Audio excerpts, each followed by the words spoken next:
قیمتوں میں صرف 25 روپے کا اضافہ ہوا ہے، لیکن اطمینان کی جو بات ہے وہ یہ کہ اللہ کا شکر ہے کہ یہاں کوئی کرپشن نہیں ہو رہی، کوئی کرپٹ عناصر کے ساتھ نرمی نہیں کی جا رہی.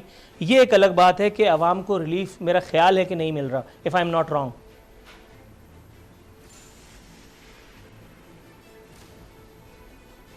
ایک بات آپ کو بتاؤں، سر اگر کوئی طلسمی چراغ یا جادو کا ڈنڈا آپ کے یا میرے پاس آ جائے اور اس ملک سے واقعی کرپشن ختم ہو جائے تو 3 مہینے کے اندر آدھی آبادی بھوکی مر جائے گی. اس ملک کی ایکچوئل ریئل اکانومی ہے ہی کرپشن.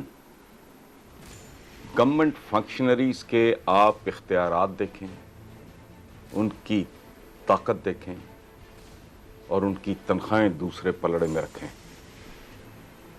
کارڈیاک اریسٹ ہو جائے بندے کو یہ سوچ کے کہ یہ زندہ کیسے ہے.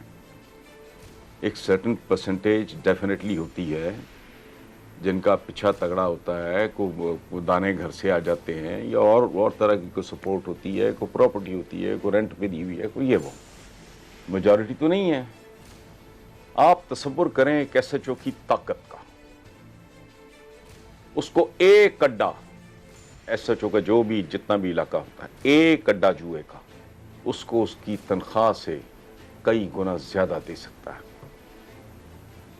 ایک کسٹم انسپیکٹر کا اس کی اوقات کا ان ٹرمز آف منی، میں حقارت سے یہ بات نہیں کر رہا، ڈرگ انسپیکٹر کا، ایکسائز انسپیکٹر کا، ان کی تنخواہیں دیکھیں، ان کے اختیارات دیکھیں تو پاگل ہیں ہم. کوئی اس کے لیے آپ کو کوئی آئنسٹائن ہونا ضروری ہے، کوئی نیوٹن ہونا ضروری ہے؟ کچھ بھی نہیں ہے. 2+2 بھی نہیں ہے. یہ تو آپ ایک میٹرک کے بچے کو رکھیں کہ یہ اختیارات ہیں بیٹا ایس ایچ او کے یا انسپیکٹر کسٹمز یا ڈرگ انسپیکٹر، بیٹا اختیارات یہ ہیں اور تنخواہ یہ ہے. وہ بچہ بھی ہنس پڑے گا. تو آپ نے کہا کرپشن ختم ہوگی، میں سمجھ گیا آپ سٹائر کر رہے تھے. یہ سٹائر کا کیس بھی نہیں ہے. The entire system. اینڈ جو میں نے جو مثال دی ہے اس کے لیے تو کسی چیز کی ضرورت نہیں ہے، کسی گورنمنٹ کو بلیم نہیں کر رہا ہے. پاکستان بنتے ہی بدقسمتی یہ ہوئی کہ بابائے قوم جیسا اپ رائٹ آدمی، انپرچیزبل، انکرپٹیبل اور کیپیبل آدمی، اور یہ مت ہے کہ آدمی دیانتدار ہو تو سب ٹھیک ہوتا ہے. غلط ہے.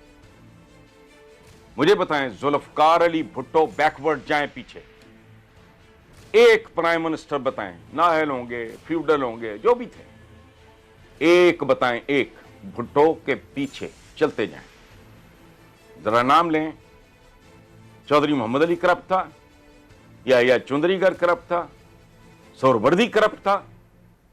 اس کا مطلب ہے کہ کرپشن جو ہے فائنینشیل کرپشن، آپ کے جو پولیس آفیسرز دوست ہوں گے ان سے پوچھ لیں، جب یہ باہر کورسز پہ جاتے ہیں تو ان کو پڑھایا جاتا ہے کرپشن کی اقسام ہے بہت ساری. یہ مالی طور پہ یہ کمیشن اور کک بیک لینا کرپشن نہیں ہے. اچھا، قائد رخصت ہو گئے، بدنصیبی کی انتہا، پیدا ہوتے ہی جیسے بچے کا باپ مر جائے، یہ ہوا. اس کے بعد اس ملک کی بنیادوں میں جعلی کلیم اور جعلی ضابطیں آئیں. کبھی غور کر رہا، اتنے سادات سعودی عربیہ میں نہیں پائے جاتے جہاں جتنے ہمارے ایک شہر میں ہوتے ہیں. بہرحال یہ جو آپ نے بات کی ہے، یہ میرے ایک دوست سے فاروق گیلانی، بہت ہی پیارے دوست، وہ بہت سینئر بیوروکریٹ تھے، منسٹری آف فائنانس میں تھے. وہ اسد گیلانی صاحب کے بیٹے تھے جو جماعت اسلامی کی طرف سے ایک بار الیکٹ ہوئے لاہور سے ایم این اے. ان کے وہ صاحبزادے تھے. ان کی بیٹی ہیں، بڑی خوبصورت کالمسٹ تھیں، بہت ہی اچھی کالمسٹ تھیں، مریم گیلانی. وہ ریلویز میں ہوتی ہیں، اب ہوتی ہیں کہ نہیں میرا دیر سے رابطہ نہیں. ایک بار آئے تو بھابھی بھی ساتھ تھیں، تو وہ چلی گئی اندر بیگم کے پاس. میں اور فاروق گپ کر رہے تھے تو میں نے کہا یار سنا،